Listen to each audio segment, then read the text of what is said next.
Hello there and welcome to another edition of Did You Know Doctor Who, or what you may or may not have known about Doctor Who, episodes, serials, whatever. This time we're going to have a look at one of my favourite serials of all time and perhaps one of the most underrated serials ever, Planet of the Spiders. Hope you enjoy. For starters, this is the first and only story to feature two regenerations from two different Time Lords. The story serves as a tribute to the Third Doctor's era.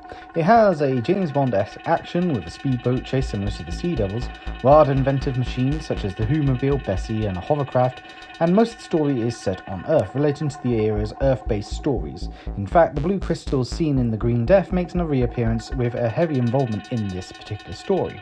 Initially, Roger Delago's master was going to be the main villain, once again another tribute to the Third Doctor's era. However, because Roger Delago died in a car accident, this never came to be. His death was actually a reason why John Pertwee wanted to leave Doctor Who.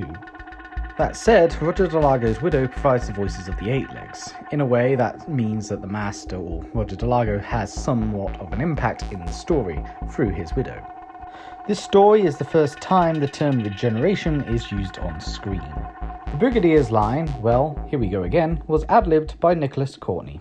This story was filmed alongside Robot, which was the next story and Tom Baker's first story. Elizabeth Slaton and Nicholas Courtney had to rush back and forth between productions while filming these scenes. While she doesn't physically appear, Jo Grant sending the package to the Doctor is the first time a past companion plays a role in a story. The character of Tommy is based on Charlie Gordon from Flowers of Algernon. Both characters are mentally unwell, who end up getting a boost of intelligence.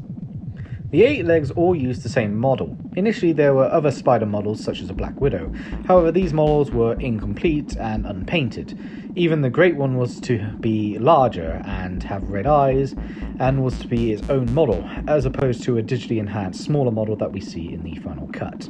The infamous scene where Elizabeth Slaton has the spider on her back was a scene which she absolutely hated filming, due to the fact that she had arachnophobia. Sarah Jane with the 8 legs on her back would be referenced in the 10th Doctor story Turn Left, where Donna has a time beetle on her back. Whilst the 8 legs have not reappeared since their appearance, giant spiders would be seen in arachnids in the UK 44 years later. This is not including the arachnos that appears in The Runaway Bride. That said, the 8 legs do reappear in the audiobooks by Big Finish in World Wide Web. For Regeneration story, Planet of the Spiders has the highest rating, reaching up to 10.1 million for the classic era. It was only beaten by End of Time, which reached 11.57 million in 2009/2010. That said, Doctor Who the movie did reach 10 million itself. That's it for this video. I love Planet of the Spiders, and it would be great to see the 8 legs once again, especially if the 8 legs appear in the Varia. There's so much that you can do with the 8 legs. The idea that they can control you through mind control and or on your back, and the fact that they were able to take over an entire human colony makes them a threat that has a lot of interest, has a lot of potential to reappear. Imagine if they could work alongside the Cybermen, for example, and convert people by mind controlling them or something like that. There's so much potential the 8 legs have, and honestly, it would be great to see them again. That said, I'm just grateful that the audiobooks did pick them back up again. Hope you've enjoyed this video, and I'll see you next time.